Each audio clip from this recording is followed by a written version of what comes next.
geometric mean leg theorem. Now, if you will read this statement, you'll just get confused. What this theorem says is, if you have a right triangle, you know there are two legs in a right triangle, right? Yeah. One side is the hypotenuse, and the other two sides are called the legs. So this is one leg. Let's call it leg 1, and let's call it leg 2.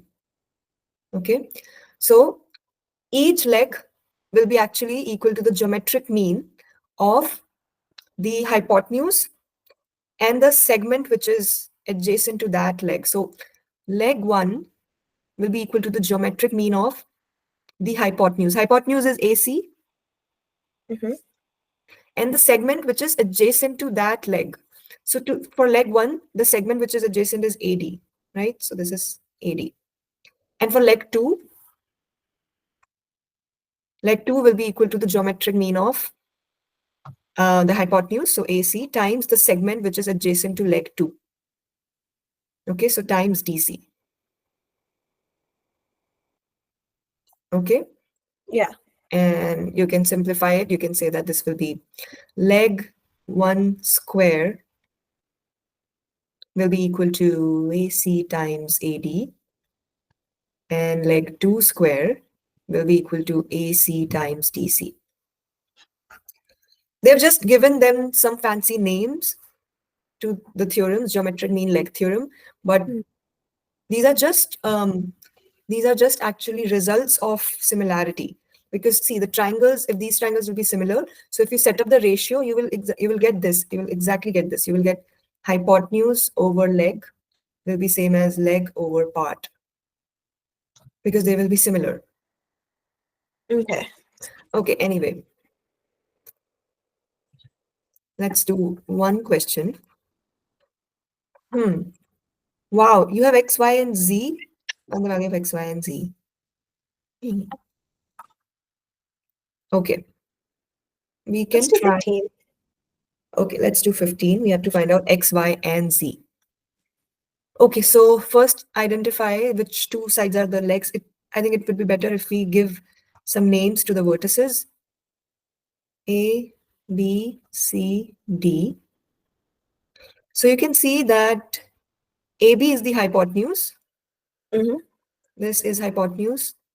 And the legs are AC and BC. Let's call this leg 1.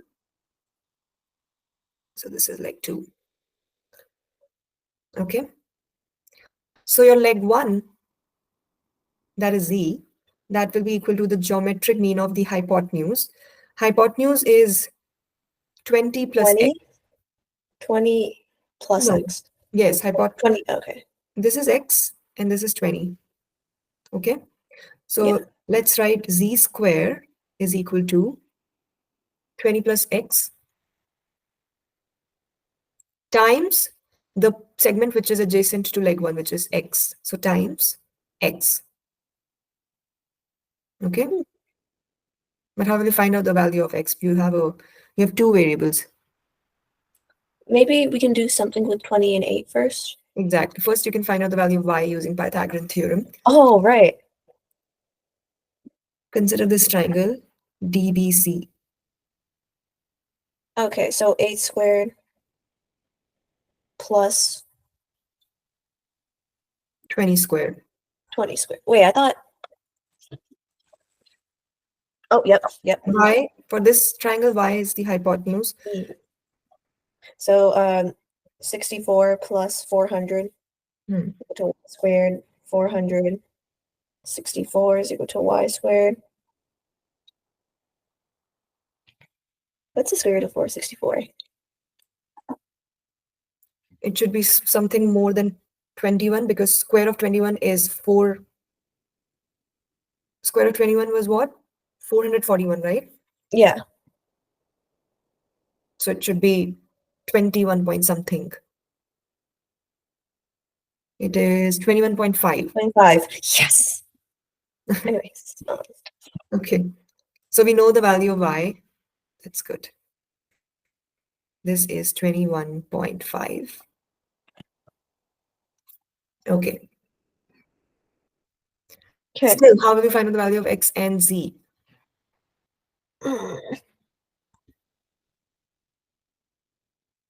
First of all, Hmm. for okay, let's see.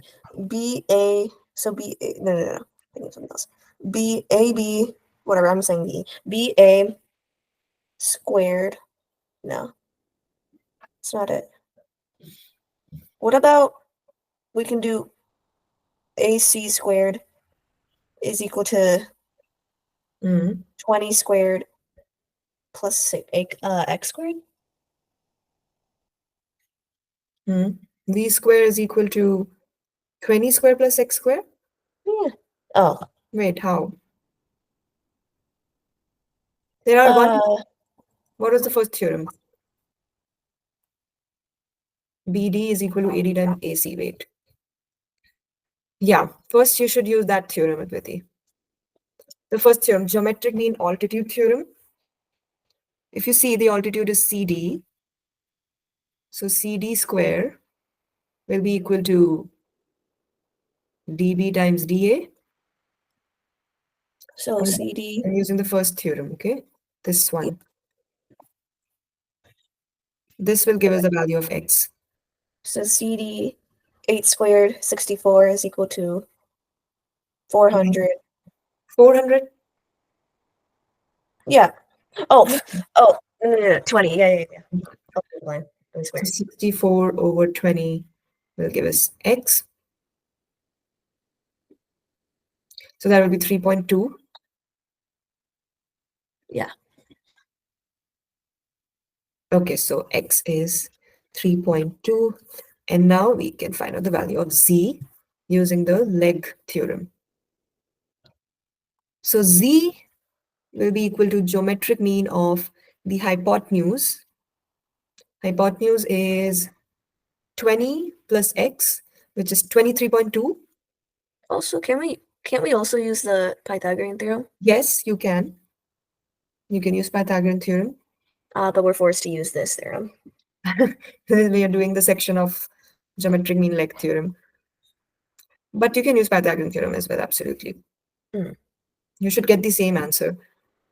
So hypotenuse times the segment which is adjacent to it, which is 3.2. So 23.2 times 3.2, that's 74.24. And then square root of that, which will be 8.6. So z will be 8.6. All right. We used three concepts in this question.